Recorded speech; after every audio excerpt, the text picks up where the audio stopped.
You're listening to the Lutheran Ladies Lounge podcast. I'm Sarah. I'm Erin. I'm Bree. And I'm Rachel. Today is a book club wrap-up day, and this has been a really exciting book. We had a lot of very excited ladies in the Ladies Lounge when we announced that we were doing a C.S. Lewis book for the first time. A lot of anticipation for this one and participation, and it's been a good discussion of people who both loved it and hated it. So, Rachel, take this away. Yeah, I feel like we need to explain the book just a little bit for the people who haven't read it and didn't have the context. So, a C.S. Lewis book, but not that one, whichever one you were thinking of. We chose to read his, I want to say last novel, certainly the most mature novel, Till We Have Faces, A Myth Retold. And in this book, Lewis rewrites the ancient Greek myth of Cupid and Psyche. In the original myth, Psyche is a mortal woman. She's devastatingly beautiful, and people start giving her the worship that they ought to give to Aphrodite. Aphrodite gets mad, says to her boy Cupid, go hit this girl with one of your arrows, make her fall in love with something absolutely hideous. And he goes on his way. Depending on how it tells the story, either he saw her or he accidentally nicked himself with one of his arrows. But whatever happens, he himself falls madly in love with the mortal Psyche. And going behind Mom's back, he sets up this like shadow palace and makes it so that nobody will marry Psyche. And her family thinks she's cursed and also blessed and whatever. And the oracle says, you got to sacrifice Psyche. Go leave her up on a mountainside, go away, it'll be fine. And so this being a pagan culture, they take the beautiful girl up, chain her to the side of the mountain and say bye-bye. And Cupid is like, great, takes her off. They start to live happily ever after, but he has one condition, and that is everything is invisible. You can't see me. I'll only come visit you in the night, and you can never ask to see my face, because he really doesn't want his mom figuring out what he's done. So, but Psyche gets kind of lonely. She's got these sisters who, in the original myth, are both married to very mortal, ordinary kings, and she asks if her sisters can come visit, and Psyche says, sure, that's fine. No, Cupid says, sure, that's fine. So the sisters come up and they see all the glory and grandeur in which Psyche is living, and they get kind of jealous, but they're kind of sus of her husband, her mysterious husband, and they're like, well, obviously he's a monster. Why else would he not want you to see his face? Here, girl, we got your back. Here's an oil lamp. Tonight when he comes, just like, light it, take a little look, and it'll all be good. So that's what happens. Only while Psyche is holding the lamp over her really amazingly handsome god of a husband, a drop of oil falls out, burns him, wakes him up, and he's like, oh shoot, Psyche, why'd you have to do that? Now I've got to you're banished. I can't, because my mom, and it's complicated. And so then Psyche is off on quests at the worst mother-in-law ever. Her mother-in-law, Aphrodite, basically says, you want to marry my boy? Here's some impossible tasks. And so she finally gets through all the impossible tasks with some help from Cupid and the other gods. And finally, Zeus steps in and says, okay, Cupid, you obviously love the girl. We'll bring her up to Olympus, make her a goddess. And so it's a very romantic story. And C.S. Lewis really loved this story. Not surprising, given its parallels to the bridegroom and the bride, the mortal bride who is obviously unworthy of the bridegroom's affections, but he loves her so much anyway that he wants to bring her up into paradise with himself. And there's some real Christian parallels here. So Lewis decides to write this book that takes apart the Cupid and Psyche myth, but he tells it from the perspective of one of Psyche's sisters, which is honestly not the direction I would have gone with this, because when I read this book for the first time 15 or 20 years ago, I was so excited. I was like, I love C.S. Lewis. I love Narnia. I love the space trilogy. I love, Mere Christianity and Screwtape Letters and all these great Lewis books. And I picked up Till We Have Faces, and my first reaction was, what? Toto, I don't think we're in Narnia anymore. Literally.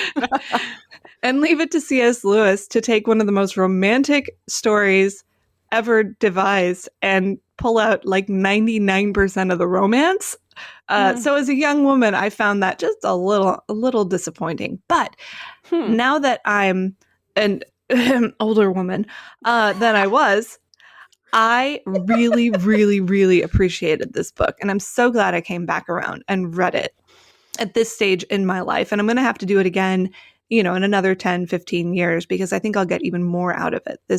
This choice to write the story from the perspective of Psyche's big sister, who absolutely adores her or thinks she does, and then has to grapple with the fallout of having her sister married to a god. And what this means for her is just an amazing, deeply psychological, deeply spiritual book. And we have had a lot of fun talking about it. But that's what I thought. I'm going to open it up to you guys. What did you guys think of Till We Have Faces, A Myth Retold? So I also reread this book this time after having read it first several years ago. I don't remember how long ago it was, but I read it again. I did not like it. I still did not like it. Straight out I didn't like it the first time, and I didn't like it the second time. That's why we love it. I can appreciate it, and I can see, I'm like, yes, it is a good book. This morning in particular, I was like, okay, we're going to be talking about this. You got to come up with some way to crystallize more of what it is. Why didn't I like it? And here's what it is. So, yeah, I would rate it as a good book. I would. I just didn't enjoy it. And it's because I found it to be it's such a sad book. For almost the entire book, it's just sad. And so I just didn't enjoy it. And it's not even that, it's not that I only need to read happy books or anything, but the balance of this one, I felt just tipped so much into sad. She was just unhappy her entire life. And her entire life is 95% of the book. And so it's just one giant unhappy tale is what it is. And Orwell, beautifully developed character. I really resonated with her and identified, but again, so sad, unrelievedly sad. Yeah. It's kind of a whiner. My reaction to it is. We've all known people like this. People that you look back on their life story and you're like, wow, that was one tragedy after another. And you are as unbitter as you can be given the circumstances, but still that's so sad. But just because we all know that this is true doesn't mean that it's fun. This is not a fun book. And coming out of so many others of C.S. Lewis's books that are just infused throughout with delight. Yeah. This one, you keep looking for that sense of delight, this joy. Right. And it's kind of hard to find. Yeah. So it's okay. Not everyone loved this book. In fact, this was the book that more people than in any previous book came forward to actually say, I didn't like it. I can't say why. I just didn't. And I hope that's okay. And it is totally okay. I was just going to say, I have very little patience for Orwell personally. I think he is kind of a whiner, honestly. I do. Yes, I'm glad that you mentioned, Rachel, that, she's gone through a lot. She's endured a lot. And so I'm reflecting on her childhood growing up and, sort of she's sort of endured this abusive childhood, constantly being berated by her father and, called ugly and beaten, physically beaten. Yeah. Right. So I guess I sympathize, but at the same time, I think with what Erin is saying, a majority of the book, I just feel like it was just incessant, just lamenting and it was kind of a buzzkill. I'm not gonna lie. And it's not C.S. Lewis. It's not Narnia. I don't read a whole lot of C.S. Lewis, and I know that I really should as an official Lutheran. Like, I should read it. He's not Lutheran. Don't feel bad about it. Yeah. Okay. Nevertheless, I have read the first 3 Narnia books, those being Magician's Nephew, Lion, the Witch, and the Wardrobe, and then The Heresy. Horse's Boy. I'm sorry. But then I get to book 4, and for some reason, like, You read such a weird order. You read the Magician, the Witch, and the Wardrobe, and then The Horse's Boy? Yeah, that's how the publisher tells you to read them. Yeah. They went and renumbered them chronologically. Yeah. So, like, I read it that order too. So, like, book 4. I've gotten us off track. I apologize. Historically, I've stopped reading in the middle, whether it's I got distracted and did something else. The last time I picked up book 4, I was in the middle of it and it disappeared. Like, the book disappeared. I don't know what happened to it. I'm like, what is this? Like, what are you trying to tell me, God? Like, what are you doing? But there is hope, like, threaded throughout those books. Like, even when there is despair in the White Witch and it snows, but it's never Christmas. Like, there's still glimmers and glints of hope throughout those stories that you really don't get here. Mm-hmm. Yeah, it's a. No, you're right. It's a book that calls into question. Well, I mean, if you look, and we'll talk more about this in a little bit, but if you look at the narrative above the narrative, if you were to assess this story from a worldly perspective, you would say this is a story of triumph.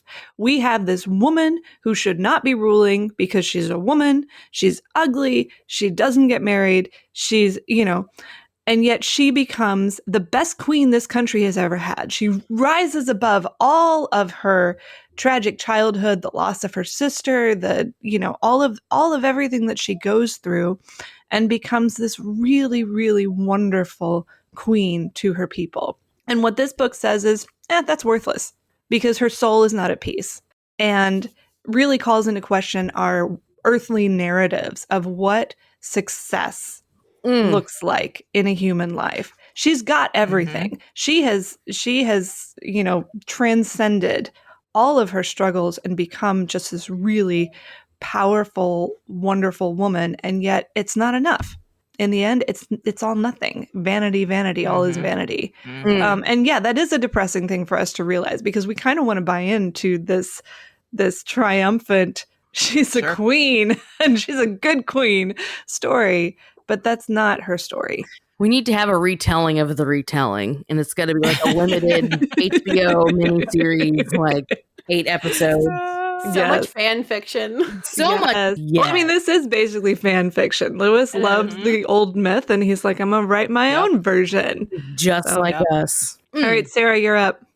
So it's really funny that you said all of that right before I tell you what I thought about this book, because I loved this book partially because of her story. I love books with strong women protagonists. That's just kind of a thing. All of the World War II resistance stuff that I read, most of it is women in the resistance, because I love those stories. But I loved also that tension between her being very successful and her being a really good queen, and also being really unhappy. And I really like psychological stuff like that, not in movies, but in books. that psychological tension of having an outwardly, what turns out to be a somewhat really good life, but at the same time having all of this just stuff boiling under the surface and coming to all these realizations that, yes, I'm a good queen and I'm really good at what I'm doing, but my relationships are terrible. And people see me totally differently than what I think. And those relationship tensions are, I don't know, it's fascinating to me. I read this in audiobook, as I normally do. And so maybe I missed some of the really, really depressing stuff, because I was imagining this world in my head as I was walking through woods. And it was a very it was a very magical experience because I could see all of these things happening, and listening to it in a British accent was like really authentic. But it was weird going back to look in my actual paperback, answering questions and reading some stuff, and like it felt so different reading it on the page than it did listening to it. So I'm not sure I actually would have enjoyed it as much had I actually read the paperback, because it felt very weird reading the words and like seeing the names of the places instead of having to kind of make up the world in my head as I was going along. I don't know. I've never really felt that tension before in audiobook versus paperback, but it was very clear in this one. So when I bought the book, I wrote this in the group too. When I bought the book, the first thing I had to check was whether it was pillow room or pillar room, because in a British accent, pillow sounds like pillar. And so originally when we got to, when they were introducing the pillar room, I was like, oh, they're in this room full of pillows and that's what she gets to do. Like, that is literally what I had in my head.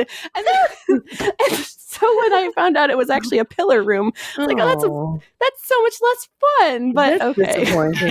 The pillar room, for the uninitiated, is the room full of pillars, not pillows, that is sort of the throne room where the work of state is done in this fictional kingdom. And I love the idea of the king or queen and her advisors just lounging around on pillows. Lounging on pillows. Giant sleepover. That's what was in my head for a long time, because that's what it sounded like. I love it.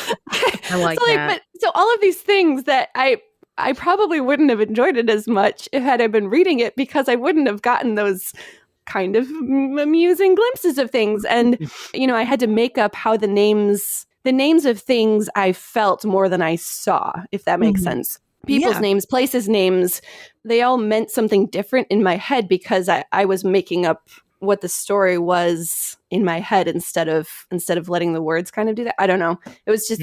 It was a very odd experience. I don't know which audiobook you read. I too listened to the audiobook. And if it's, I think the funniest part about listening to the audiobook, if you're listening to the same one as I was, so the fox, so it's a British woman narrating the story. It's probably the same one. But the fox, who is in the book sort of the Greek counterpart to the Glomians, sort of this pagan, this barbarian race, so to speak. She voices the fox as a Scotsman. I just thought that was so just funny. Which is so appropriate if you know Lewis and his other characters, who are just basically the fox. And a lot of them are Scottish.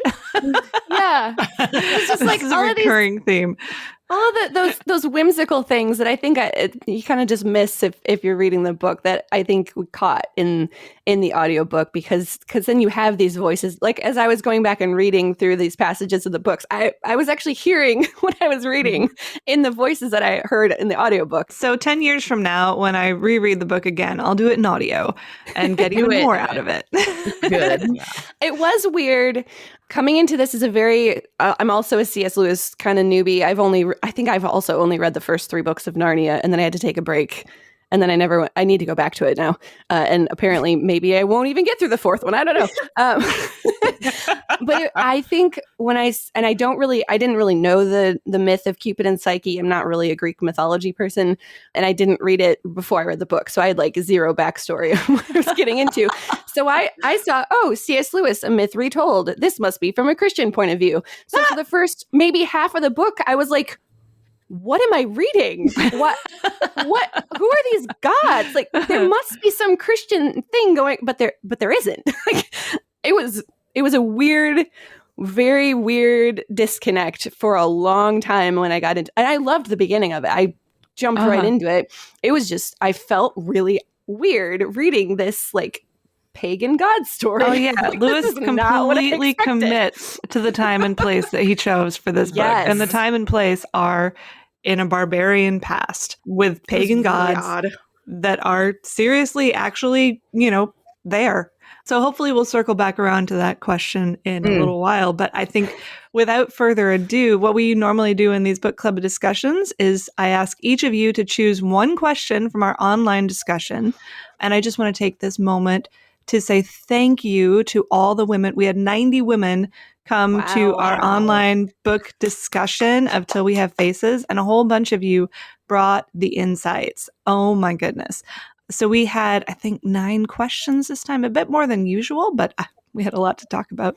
And I was so impressed and really, really blown away by the depth of insight that people brought to our discussions of this book. So if you have not joined us for Lutheran Lady Book Club discussion yet, be on the lookout for next time, because this was a great, great time. But what I always do is I ask you guys to pick one question from the online discussion set that we can discuss at further length here on the podcast. So who wants to go first? I'm actually going to call an audible on this. Sorry. Okay. No offense. That's all right. None taken, I think. I reviewed the questions, and I don't know that I had well-formulated enough answers for those questions. So I was hoping, and maybe we can save this one for the end, and we can dive deep into the lovely questions, the very well thought out. No, let's just do it. Okay. Do it now. What do you want? Saving it for the end. So I read this book, and I know that, obviously C.S. Lewis is very, he's a very faithful dude. We know this. We know this from his writings. We know this from his life. Very faithful guy.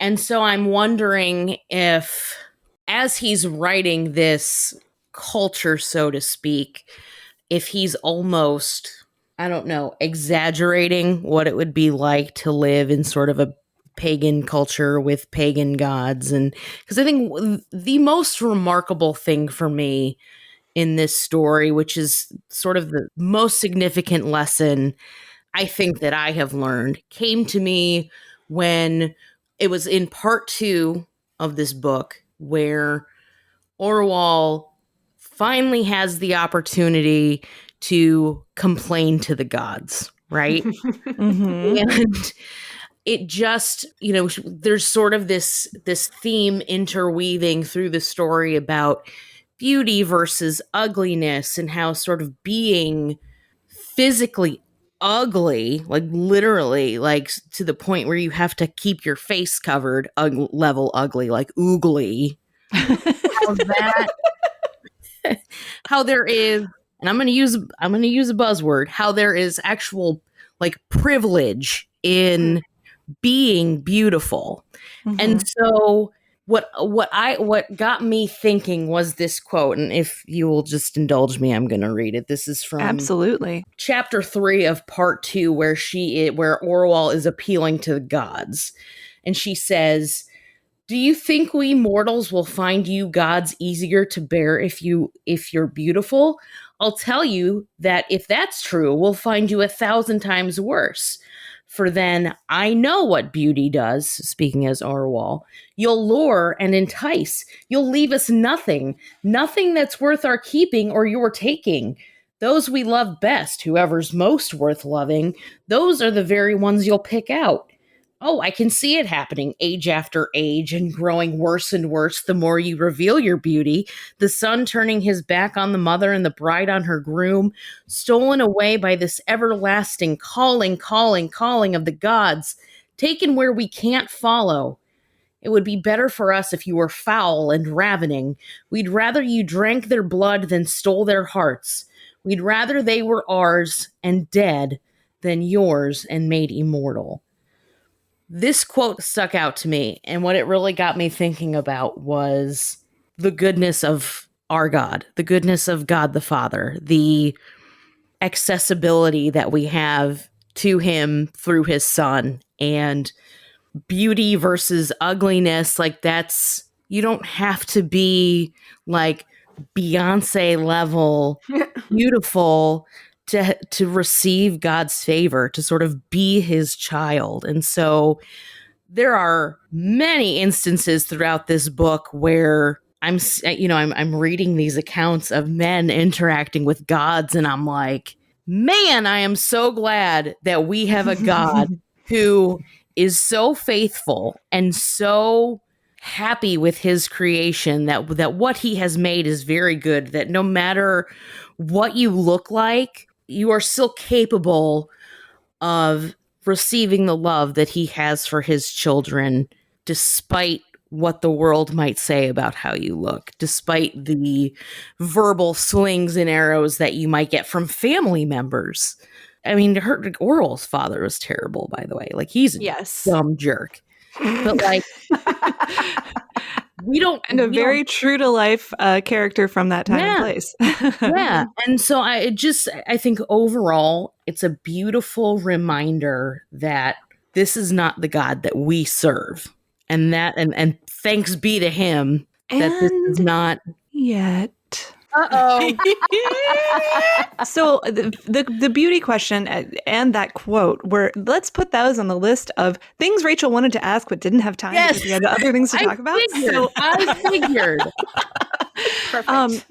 Oral is a very unreliable narrator when it comes to her own beauty. Never once do we get a specific description of whatever ugliness she possesses. We know that other people think that she's ugly, or at least she thinks that they think that she's ugly. We know her father comes out and he calls her a hobgoblin. What a jerk. Terrible. Like, wear the sack over your face. Okay. Yeah, I would take everything she says about her physical beauty with a grain of salt. Okay. We know that she finds power in wearing basically a paper bag over her head for most of her life. But the only time we actually get a description of her telling about her physical appearance is at the very end, after she has basically been, through the trial, every trial that the gods have given her. We see that she is Psyche. She is as beautiful as Psyche. And this is but that beauty is a gift. Psyche's beauty is a gift. She's born with it. It is a gift. Oral's beauty is also a gift. It comes to her through a different avenue. But I think that is something to remember, that physical beauty is not the most important beauty, and that all beauty of any kind is a gift. Yep. Not something that is earned. When I hear that quote, though, and I'm so glad you read that one because I love it, what I see is this is the complaint of the unbeliever about the believers in their life. That when someone becomes a Christian, they are changed from the inside out. They are made unbearably beautiful. And for someone on the outside looking in, this can, and you see this in families where, you have some people who are Christians and some people who are not. This sort of tension of, it's not fair. They're loyal to, they're the best version of themselves they've ever been, and yet they're less mine than they've ever been. That only by rejecting what we had in common, that is to say, our connection to the world and to each other, do they become this beautiful thing. And Oral's complaint is, it's not fair. Yep. And I think we mentioned at one point in the online discussion the word codependency. Good word for her. Yes. Which I would define as the desire to be God to another person. Codependency often comes up in discussions of addiction, where somebody is enabling an addict to continue in their self-destructive lifestyle. But I think what's really at the heart of it is, I want to rescue you. I want to be the person that you call when you hit rock bottom. I want to be God in your life. And that is what Oral wants from Psyche. Here is this beautiful person, this thing of absolute beauty, and I want to be the God in her life, the one who saves her, the one who rescues her. And when Psyche says, no, I have a God, and it's not you. I love you. I love you, beautiful. And Psyche's love is, of course, more pure and beautiful than Oral's. But she says, I love you so much, but I already have a God. That position is filled. Oral cannot take it. It blows her world to pieces. And that is her ultimate grievance against the gods. And that, I think, is what she has to grow out of throughout the book. So, yeah, great question. Did that, help at all? Yes, it did. Thank you.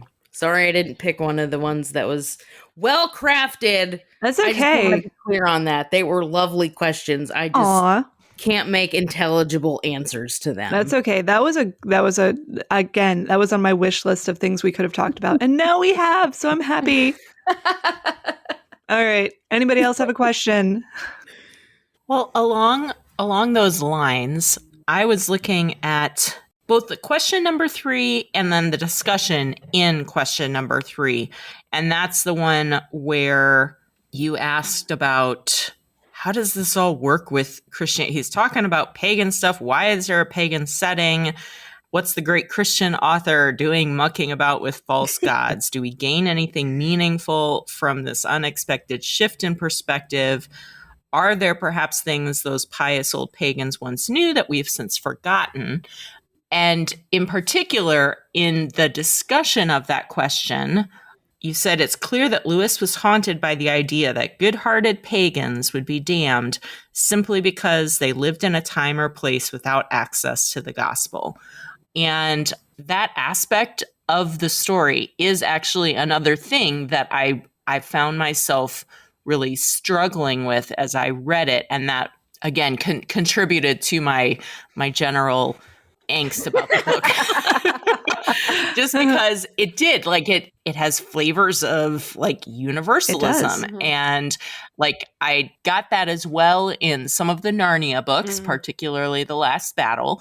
And it would always make me uncomfortable. But at that point I was able to like set it aside and be like, well, okay, it's not actually a theological treatise, so it doesn't need to be perfect. But when I was already like depressed by the book, then I was like, and it's universalism, unacceptable.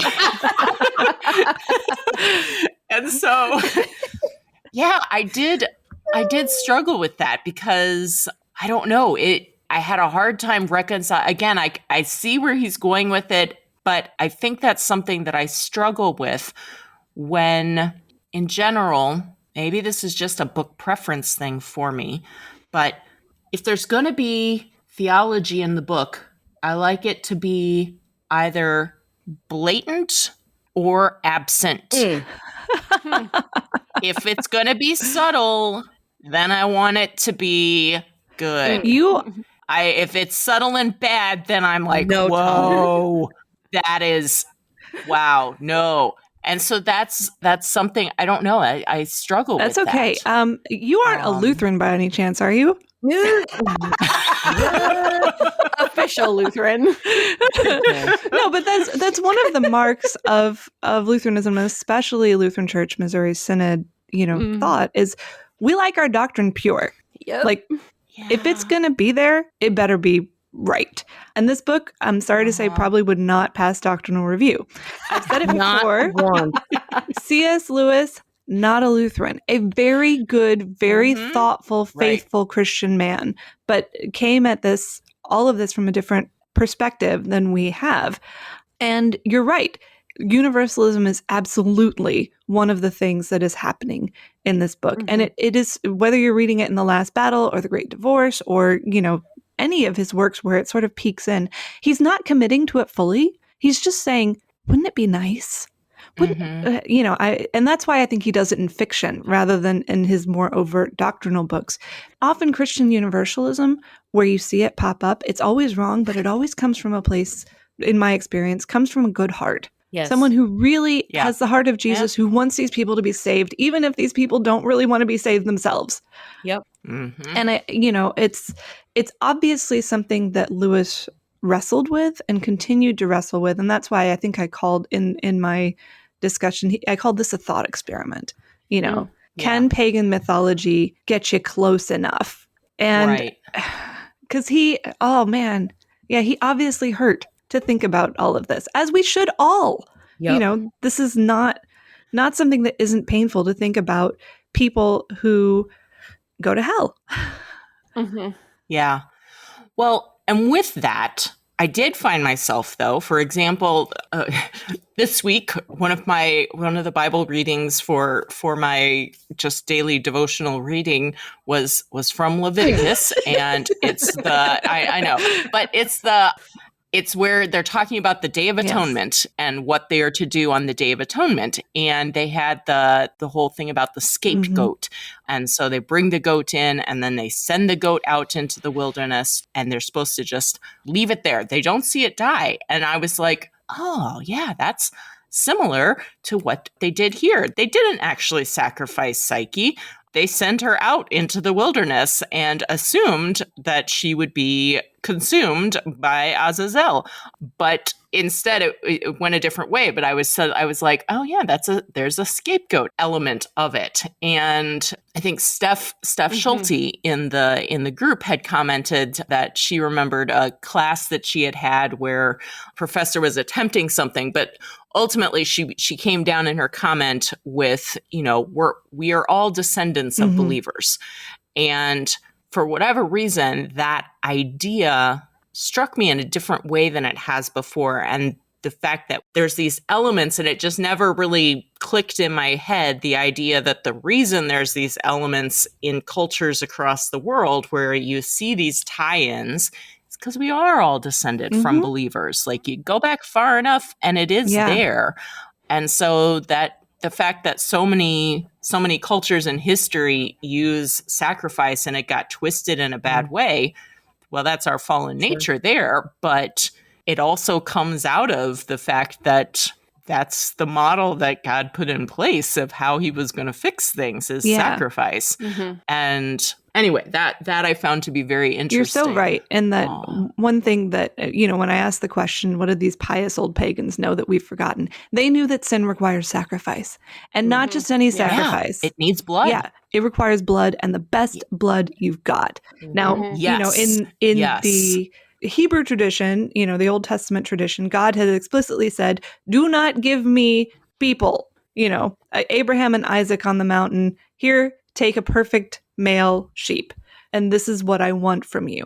But in places where that prohibition was not explicitly given, people just sort of realized there is nothing better we can give than human life. This is the pinnacle of creation. So if the gods want the best, we should give them the best. And I think we look back and we're like, how barbaric, how cruel, how awful is this? And yet, how close were they actually to the truth? Because what God demanded was the best. And the best is his son, Jesus, who is human. And that was the sacrifice that ultimately covered sin for all time, all creation, all everybody. And so I think that, we are so far removed from this ultimate sacrifice that sometimes we forget what a great and costly gift the life of Christ, the blood of Christ is. And, books like this sort of... We don't have blood in our lives. Like, we are removed from that completely in our daily life in America, unless you happen to be one of those people who actually works in a slaughterhouse. But everyone else... You don't. What does Orwell keep coming back to when she thinks about the gods? The stench of holiness, which is repugnant to her, but also kind of fascinating and beautiful. And what she means is the smell of blood, blood and fire mixed together. Yeah. I gained a lot from this sort of subtle tweak in perspective that Lewis's choice to put this when and where he does gave me. Yeah. Oh, I could go on about this forever. Sarah, you had a question you wanted to talk about. Yeah, we're gonna go in a totally different direction. I have zero segue for this. And now for something completely different. Yes. And so this is kind of a combination of two of the questions, because we already kind of talked about some of question number 8. The quote, "The one sin the gods never forgive us is that of being born woman." I love it. We sort of covered this already, but I remember hearing that quote and going, whoa! There were a couple quotes in the book, that one and the one with the title in it, which I hope we're going to have time to talk about because there's stuff there.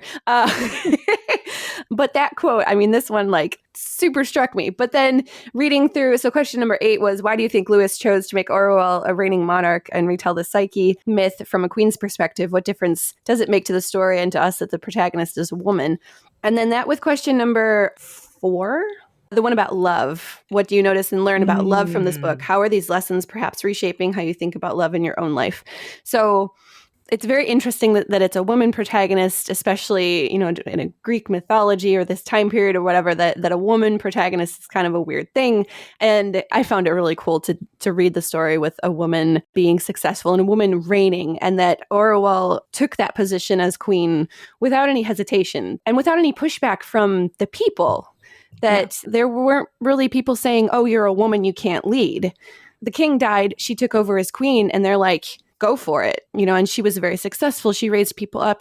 She thought that she loved these people and that they loved her back, at least.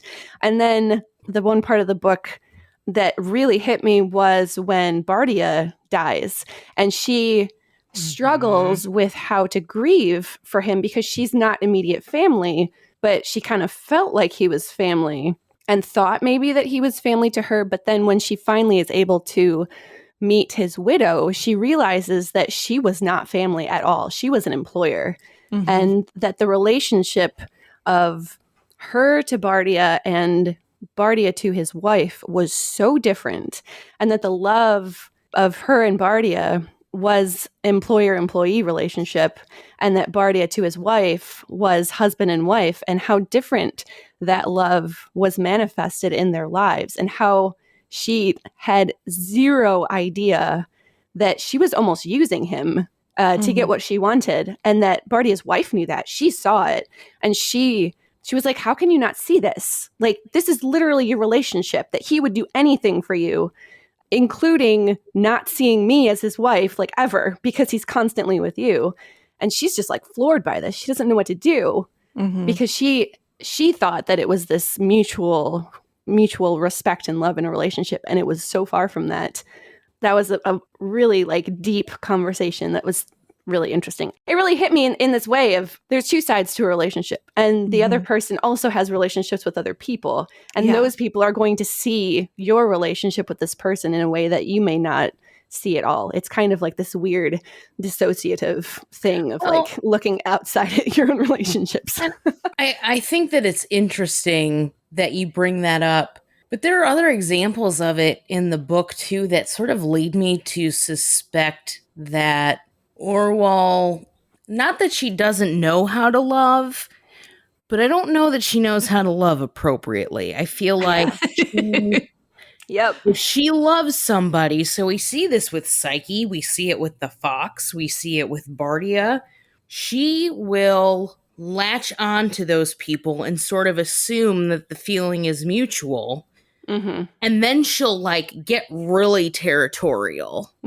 Like she's almost just this jealous person. Like the people that are in her corner, you don't get to mess with them. So lonely and so insecure. Yes. And now I'm thinking, well, look at her childhood trauma. Of course she's territorial and jealous of people because nobody loved her the way that she thinks she needs to love other people. Right. Yeah. I don't know, though. I was just going to say that I think you're right that the primary definition of the relationship that she had with Bardia was employer-employee, or queen and subject. But I don't think that means that there wasn't a mutual respect there. I think Bardia did actually love her. The fox did love her. They didn't necessarily do that in the best way either. And for Bardia, I heard a number of people saying, he was above reproach. He wasn't above reproach. That was he treated his wife pretty shamefully. It sounds like in how he lived that out. He did not have his priorities in order at all. And so we see all of that. And I guess one of the things along those lines that I was struck by is, I think you see this a lot of times, that people's greatest strengths are also their greatest flaws, and the way those tip over like into extremes, and the things that make us most our self and our truest self, and when we are actually at our best, are also the things that we then tip over either way into excess or whatever the opposite of excess is, lack, when we aren't at our best.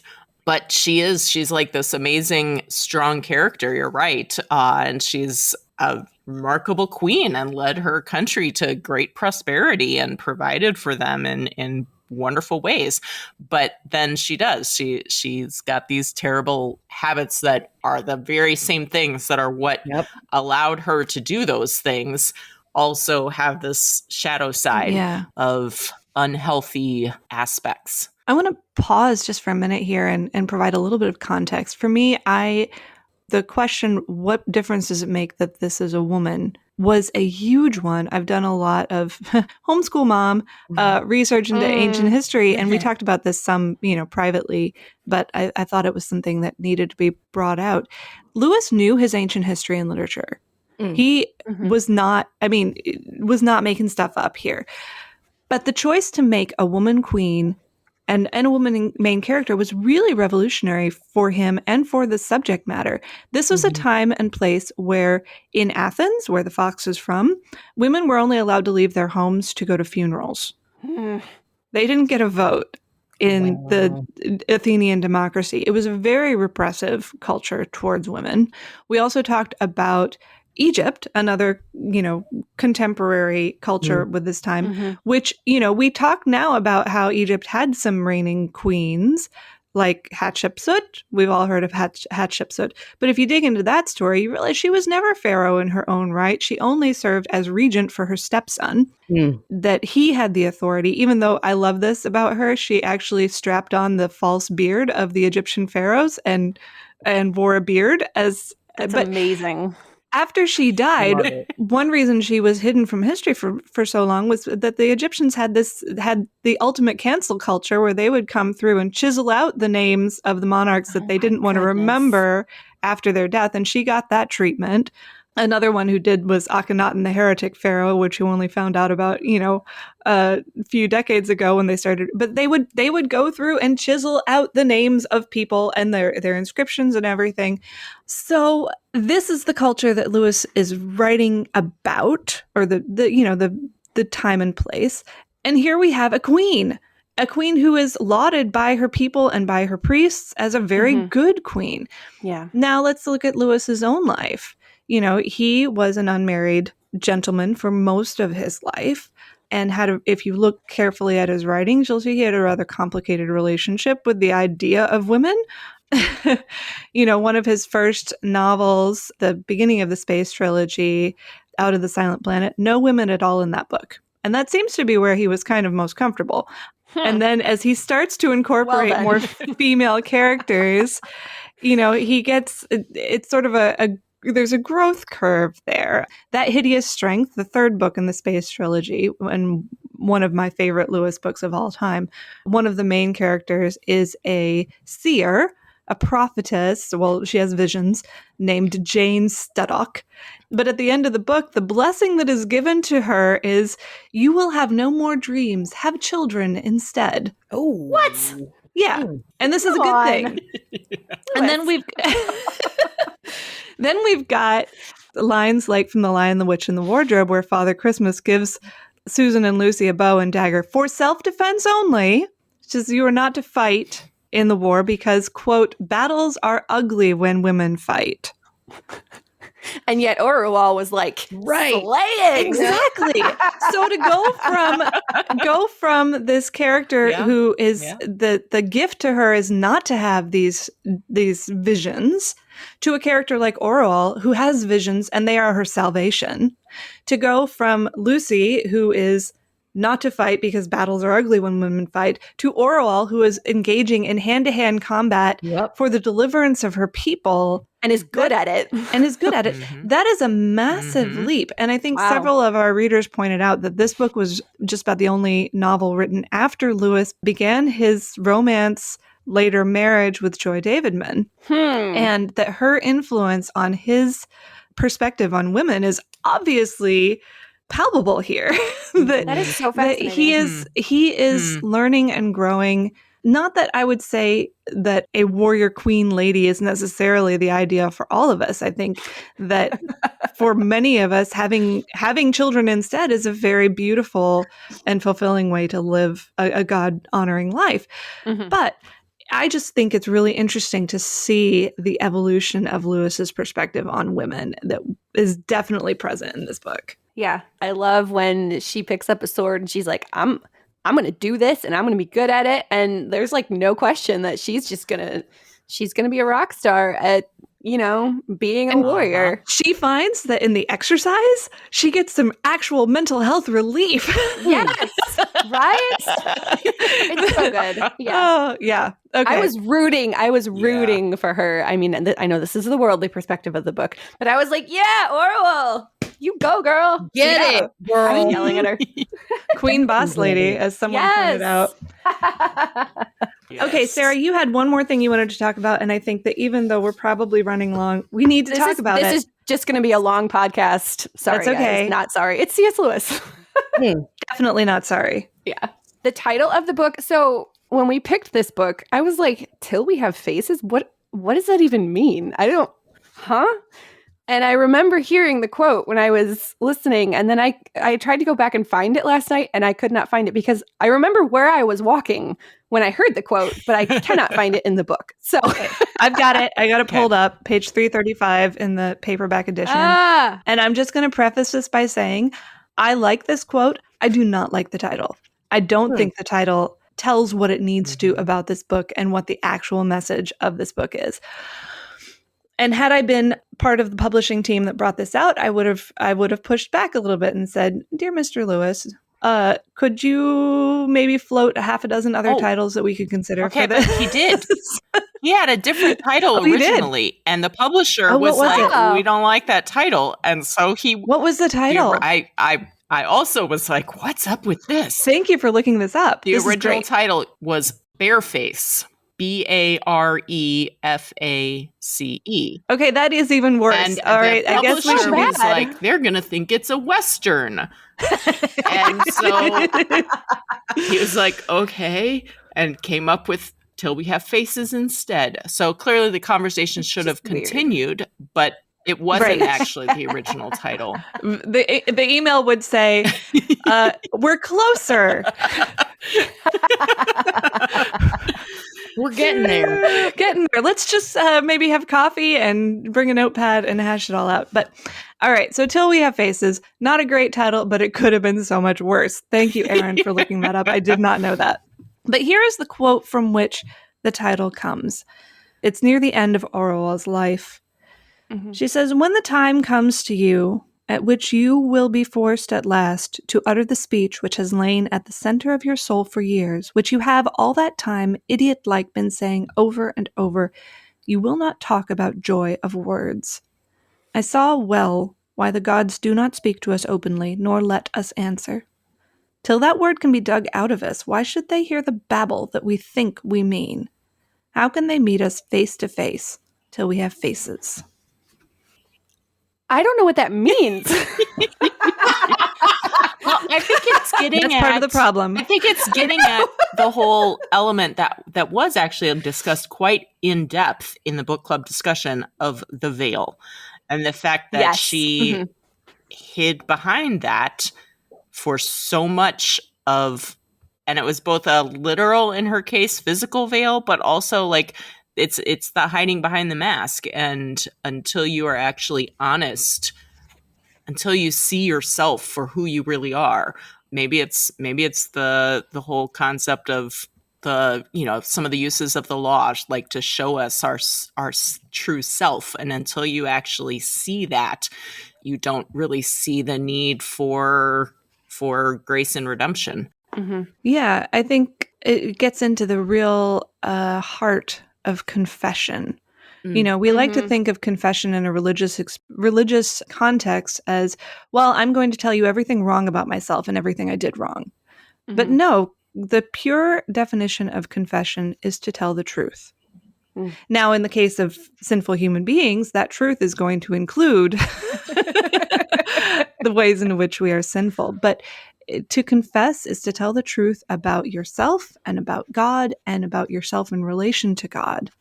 Mm-hmm. And that confession then becomes the bedrock of everything that comes afterwards. I think, and that's why we have the Lutheran confessions. That isn't Lutherans telling everything that's wrong. That's Lutherans telling the truth about themselves and about God and about how those two fit together. And I think that this book is ultimately about learning to make a good confession.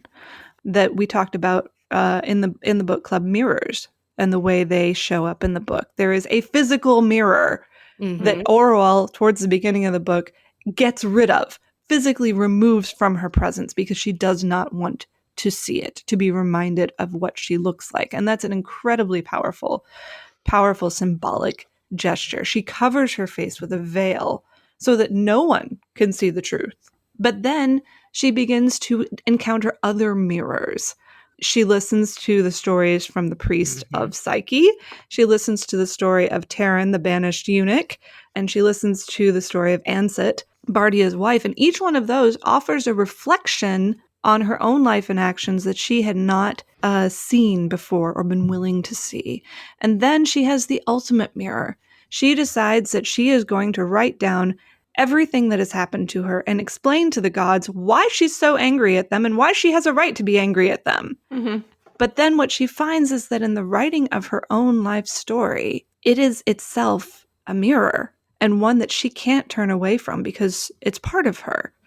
And this becomes the final mirror that helps her to make that good confession, and the one that in the end has her looking in the mirror in her vision of heaven, standing next to her sister. She looks down in the mirror and sees for the first time beauty. Mm-hmm. Yeah, and so that faces, mirrors, reflections, it's all vague. If you get the vibe of it, you definitely get it, but if you look straight on it, you'll always miss it. And that's why the title is kind of vague. Weird. And so whenever there's talk about faces and veiling, I always think of the blessing that we get at the end of the service, that the Lord would make his face to shine upon us. And the theology of God showing his face or turning his face to us as opposed to looking away, and how when he shines his face upon us, that is a blessing. Like he is for us in that he will give us blessings because he turns his face toward us, and that when you turn the face away, that is like removing yourself. And that was running through my head too, with all of this face, like showing your face versus not showing your face, and the fact that Orwell is veiled the whole time, that she's actually like blessing her people with her wisdom. And yeah, she has to turn her face toward the God before they can be face to face. And yeah, there's a little bit of I think Lewis, like many Christians, struggled with the notion of agency and who's doing the doing when it comes to salvation and our right relationship with God. And you see it a little bit in this quote. That's maybe another reason why I don't like it. How can the gods meet us face to face till we have faces? Says, I better find myself a face so that I can meet the gods face to face. And that, of course, is not the Lutheran perspective, which says that even the faces with which we face God are provided for us in Christ. Yep. Yes. So, not a great title, but a great discussion question. All this bonus content in this podcast. Okay, well, as much as we time to pick a could book. go on and on and on. Yeah, we should close the book on this one. This was so fun. I really, really enjoyed it. And it just makes me more excited for the next book that we tackle together. And like always, we'll do something pretty completely different. We were talking about this before we hit record and have a couple of good book club categories lined up, one for now, one for later, and we'll let you look forward to both of those. But for this time, our next book, who here is missing travel in a COVID world? Yeah. Okay, hands raised. Yes. We need some adventures and we need some books to get us back in the mindset of travelers now that the world is beginning to open up a little bit. With Erin's help, who has read in this genre as well and probably done it better than me, we have put together a list of 5 books that we could consider, and these are all nonfiction travel narratives where somebody's going on a trip or going on a long vacation and they write about it. And I love this genre and want to read more in it. So here we go. We've got 5 books, and I'll put them all before you. I'll actually give you the titles, and then we, as our podcast collective, will decide which one we are reading together. First one is one that, and as with many books, I tend to read the ones I like over and over again. I've read this one a couple of times. John Steinbeck. I'm not crazy about his novels. I find them dark and depressing. But I love his travel narrative, Travels with Charlie in Search of America. Charlie is his dog, Aww. a standard poodle. And he was experiencing, John Steinbeck was supposedly at the top of his game. He was like, had written Of Mice and Men and The Grapes of Wrath and all the books that he's most famous for, and was really struggling with, what do I do next? So he decided to go gather some material. And at the age of 58, he outfitted a camper van. Yeah, no, a camper, not a van. Loaded it up with canned goods and alcohol, and said goodbye to his wife and took Charlie, his dog, on this grand road trip around America to sort of see what America was up to in those days. And what he has written, in some ways it's kind of dated, because Steinbeck was a man of his time and place, but in other ways it really gives you a feel for what America was like at a very crucial juncture in its history, that is the 1960s. And it's a great sort of like snapshot of what America looked like then. So that's choice number 1, Travels with Charlie.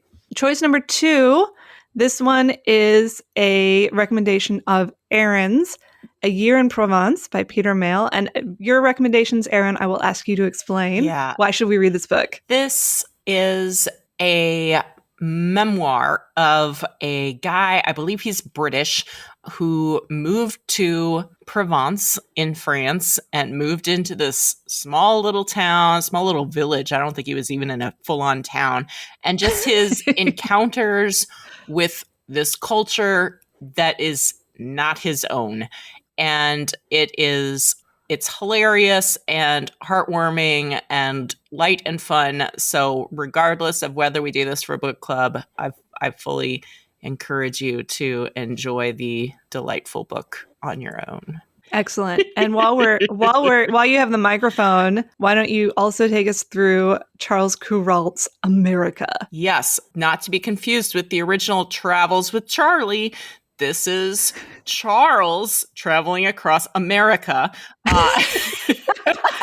Charles Kuralt he was a newscaster. I don't remember. It was before my time, but so I think it was mostly in television, but he might have started out in radio. In this book, he is getting ready to retire. And one of his major things as his career was he sort of reported on the common man in America. He wasn't covering like big, deep news stories. He was talking about life. And so for when he was retiring, he decided that he wanted to go back and visit places in America at the month when they were at their peak. So he planned out this whole year, and he would go and spend a month in each of these different locations and experience it when it was at its best. And so he goes to northern Minnesota during one of the months, and he talks about loons and the lakes up there. He visits New Orleans. He visits all these different locations across America. And it's a delightful, again, just sort of snapshot of average, ordinary life in America. But it's not, again, it's also not, it's not set in the 60s. This one, I think, was probably, I don't know when it was written. Maybe 90s. It came out in 95. There you go. So Travels with Charlie, 90s edition. Yeah, exactly. Exactly. It's fun. Okay. All right. Another strong contender. I've got 2 more that are kind of off the beaten path. Pardon the pun. One is by Suzanne Strumpik-Shea. This is called Sundays in America, a year-long road trip in search of Christian faith. This one came out in 2008. This is a woman who had been sort of a nominal Catholic, but had decided, in light of some of the scandals in the Catholic Church and also the death of, Pope John Paul, that she wanted to try something different. But she also knew that Protestantism comes in all shades and stripes. So she went on a 52-week road trip to go to a different church, a different kind of church every Sunday. And so the book that she has put together is really this wonderful panorama of the sort of, let's say, extremes of Protestant Christian belief and practice. So, did she go to Joel Osteen's church? She did. Did she go hang out with the Quakers and the Shakers? She did. Did she go sit in Bible class with Jimmy Carter down in Georgia? Yes. Did she go to the cowboy church? Yes. So it's really a great snapshot of churches that I probably wouldn't visit, but I do want to know about. Her perspective is a little bit more liberal than mine.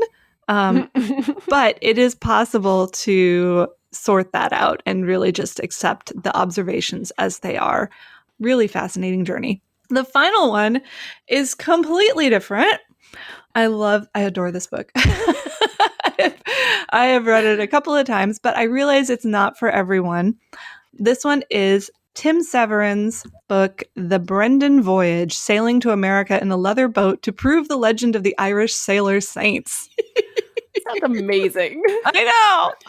So there's this old text, The Life of St. Brendan, from the 700s, 800s, thereabouts, that seems to show that Irish monks went on this long sailing voyage and maybe touched down on some places that the Vikings would have discovered a few centuries later. But it's based on this idea that in order to even give this idea credibility, one has to prove that they had the technology to sail this far. Oh. And so what Tim Severin did, he and his crew of people, they actually rebuilt from scratch, did research into the ancient boat-making practices of the Irish. That is so cool. Sourced original vintage style materials, built their ship from scratch, and then sailed it across the Atlantic. And it is such a fun voyage. If you love practical archaeology, like I do, and enjoy, yes. Anyway, it's just a great adventure book and one that I love and will probably read again. Tim Severin, if you get into this sort of thing, he also wrote books like The Sinbad Voyage, The Jason Voyage, where he would look at these sort of literary things and try to recreate the ships from scratch and then follow the original route of the voyage and write about it. So he's a great adventurer. This was from the 1970s and 80s, though. I don't think he's still going across the sea, but awesome. I'm glad he did. Awesome. So those are our 5 books. While you guys are thinking about what you'd like to do, we need to have an honorable mentions list, because not every book that we think about makes the cut for something that we would like to share with the entire group. But there are maybe some titles that people might be interested in. So, Erin, I know you had one that you wanted to throw on the runners-up pile. Yeah, and fair warning, some of these books, there's a reason they're on the runners-up pile in terms of content. So, caveat lector, yes. Reader beware. Yes. So one of the books that I would throw on the honorable mention list, which I didn't even tell you about earlier, but it is Endurance by Lansing. Okay. It's the story of Shackleton's voyage to the Antarctic. It is gripping, and it is nonfiction. So it is, I believe, technically a travel story, but not a first-person travel narrative. Correct. But still, it's going on my list. Exactly. Anyway, awesome book. Highly recommended it. So, Endurance. The other one is Extra Virgin: Amongst the Olive Groves of Liguria by Annie Hawes. And this one, if you read A Year in Provence and love it, you will enjoy this one as well. This is a story of 2 sisters, also from England, who moved to Liguria, which is a province in Italy, in sort of northern Italy. And they buy a crumbling down manse of some sort and proceed to work to restore it. They've got olive trees on their property, hence the title Extra Virgin in the Olive Groves of Liguria. They have to learn how to harvest olives and, again, just engage with the people from this foreign culture to them, and hilarity ensues. So also a fun one. All right. I have a couple to recommend. Again, caveat lector, reader beware. 2 of these are by Bill Bryson, who is one of my favorite nonfiction authors, though we see eye to eye on very little in this life. One of them is his book, A Walk in the Woods, which is his memoir of hiking most of the Appalachian Trail. Mm-hmm. Spoiler alert, most of. Oh boy. He sets out to hike the whole thing. Whew. And the other one is his, after years of living in the UK, he's American, but he spent a lot of his life in the UK. He decided to do a grand tour of most of the United Kingdom. Or am I forgetting? Is it just England? Anyway, Notes from a Small Island is an excellent, if you are an Anglophile, you need to read this book because he really, really points out some of the most unusual things about living and traveling in England from an American perspective. I know some people that need this book. One thing I remember from that book is his comment on how, because it's such a small island, that distances that in America would seem like nothing, like commuter distances, are considered insurmountable to the British mindset that like... That's so funny. And then the other one is a book by Sarah Vowell called Unfamiliar Fishes, which is all about the history and culture of Hawaii. Ooh. And Sarah Vowell writes a lot of history, and again, more liberal mindset than perhaps mine, but I learn interesting things from her. But she writes history on location, that if she's going to write a book about the history of something, she's going to go to that place and go to all the quirky little museums and historical monuments that she can get her hands on and write down all of her interactions with the people that she meets. And it's a fun way of doing history. But this one is about Hawaii, and I learned so much. She calls it the place where Manifest Destiny got a sunburn. I love it. But again, those books don't quite meet our standards for the book club, so they aren't on our official list, but there are interesting reads if you're looking for something new and different. But now, drum roll please, I need each of you to vote on one book that we'll be reading. So to review our choices, John Steinbeck travels with Charlie in search of America. A Year in Provence, Peter Mayle. We've got Tim Severin, The Brendan Voyage. Charles Kuralt, Charles Kuralt's America. Great title. And Suzanne Strumpik-Shea, Sundays in America, a year-long road trip in search of Christian faith. As usual, I thought before we started recording that I knew what I was going to vote for, and then we start reading off what these books are about, and now I don't know. So I just added 2 books to my Amazon cart. So either way, I'm reading both of them. Let's see. What is it? The first one, the Travels with Charlie. Travels with Charlie, and A Year in Provence. I have a deep and abiding love for France. I actually spent several days in Provence 10 years ago, like an hour away from where this book takes place. So I'm going to read that one anyway. However, I think for the purposes of this book club and for discussion, I think that Travels with Charlie is going to provide us with more in-depth stuff. I think just by reading the description on Amazon, I think we can relate it to a lot of our current events in America and maybe get some really interesting discussion going on. So that one has my vote. But I'm going to read. You're not wrong, actually. Okay, good. Does the dog die in the Steinbeck book? It's a good question. It's a fair question. Yeah. And it's a good question because he comes down with a terrible UTI in the Southwest. He doesn't die. He doesn't die. They find a vet on the road who takes care of him. Charlie makes it. That's my vote then. Okay. That's my vote. That's right. You're a dog lover. Yeah. I agree. I think that would be a great one. And I have not read John Steinbeck, so I feel like this will be a nice way that I can read some John Steinbeck and feel like right. I'm growing in my culture and breadth. I am so happy and nervous right now. I love this book. I'm going to actually have to buy a new copy before book club because I have an old copy, but the binding is broken, and I don't think it's gonna hold up to another reading. Mm-hmm. So, all right, this is why we love you, Rachel. John Steinbeck travels with Charlie in search of America. This will be an adventure.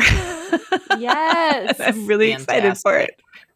Okay. Totally different than what we just talked about. Yeah. Completely 100% totally different. Yep. But that's what I love about the book club. I have eclectic tastes, and the fact that I can find people to come with me on these crazy literary adventures keeps life fun. So Yes. And Travels with Charlie is available for an Audible audiobook. We're Facebook chatting on my phone, so I can't check to see if it's in my Libby app or not. So hopefully it is. But either way, there is an audiobook version of this one available as well for all of my fellow audiobook lovers. Excellent. We need to wrap this up. This breaks the record for our longest podcast for good reason. So C.S. Lewis, no better reason. Thanks for sticking with us to the end, ladies. We appreciate it. Woo! Yes. Okay. So for everybody who is new to this podcast and has not participated in a book club yet, it is super easy to do. It'll be in our Facebook group.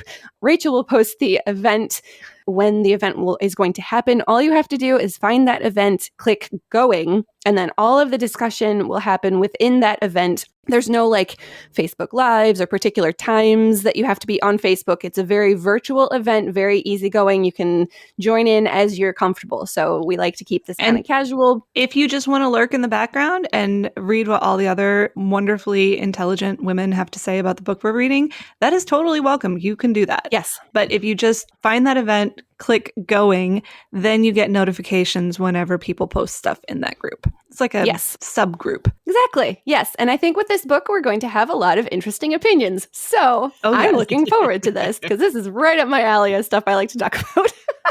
So you can join us on Facebook to get all of our posts, all of our episodes, and the book club, especially relating to this episode.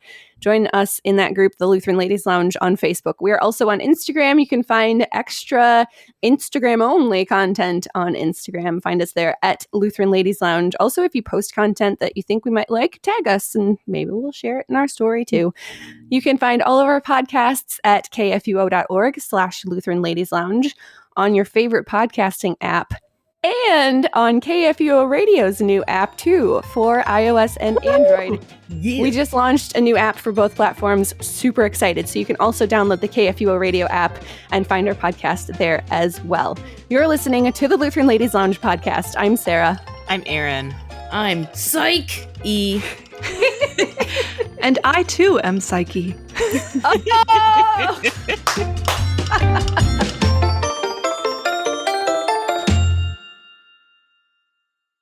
Views and opinions expressed on the Lutheran Ladies Lounge podcast may not represent the official position of the management or ownership of KFUO Radio, the Lutheran Church Missouri Synod. The Lutheran Ladies Lounge is produced by KFUO Radio and available at kfuo.org or wherever you get your podcasts. Join our community on Facebook in the Lutheran Ladies Lounge.